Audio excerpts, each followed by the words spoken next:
Bonjour à tous et bienvenue dans le flash d'information.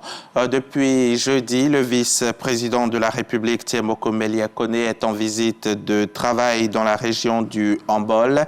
Hier samedi, il était dans la ville de Niakara où il s'est rendu à l'hôpital général avant de visiter les travaux de bitumage de l'axe Niakara-Tortilla.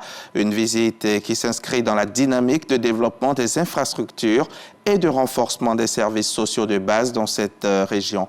Plus de détails dans le 13h avec Alexis Ouedraogo.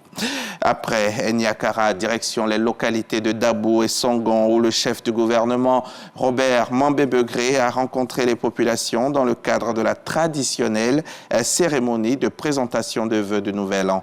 Une occasion pour le Premier ministre de réaffirmer l'importance de la paix et de la cohésion sociale dans la conduite des projets de développement. Les populations, en retour, ont exprimé leur soutien aux actions du président Alassane Ouattara et de son gouvernement. Les précisions avec Abdoulaye Koné et Adama Sangaré à suivre également dans le 13h. De la cohésion sociale aux questions de santé publique, on va s'intéresser à cette pathologie qui, malgré les progrès réalisés, continue de frapper les populations les plus vulnérables. La lèpre, ce fléau, souvent perçu comme une maladie du passé, est encore pourtant une réalité pour des milliers de personnes dans le monde. Et la Côte d'Ivoire ne fait pas exception. En marge de la Journée mondiale de la lèpre, le gouvernement réaffirme son engagement à éradiquer cette maladie d'ici à 2030. La lèpre est une maladie infectieuse qui débute le plus souvent par une tache sur la peau. Depuis quelques années, cette pathologie ne figure plus au nombre des problèmes de santé publique en Côte d'Ivoire. Malgré les efforts consentis pour le recul de la lèpre, le gouvernement ne baisse pas la garde. À l'occasion de la 72e édition de la journée de lutte contre la lèpre couplée avec la 4e édition des maladies tropicales, le gouvernement appelle à la solidarité et à l'engagement de tous. Le thème de cette année, Unis nos forces contre la lèpre et les autres maladies tropicales négligées, nous invite à mutualiser nos efforts pour favoriser des actions concrètes et durables. Il met en lumière la nécessité d'investissements coordonnés et guidés par la solidarité, par les ressources ainsi que par les conseils techniques disponibles. Bien que la lèpre soit une maladie dont on ne peut guérir, les malades sont tenus à l'écart. Cette célébration se veut le moment de sensibiliser et intensifier la lutte contre la stigmatisation. Mobilisons-nous pour sortir ces malades de l'ombre, en renforçant la sensibilisation et en luttant contre la stigmatisation. Agir de manière concertée pour fournir des soins adaptés et intégrés à ceux qui en souffrent. Favoriser une coordination renforcée entre les acteurs pour maximiser l'impact de nos efforts collectifs. Dans l'atteinte de l'objectif zéro lèpre d'ici 2030, le ministre de la Santé, de l'Hygiène publique et de la couverture maladie universelle soutient l'idée d'une société où la maladie n'est plus un fardeau. Un reportage de Jean-Marc Djadji et Nikeziao.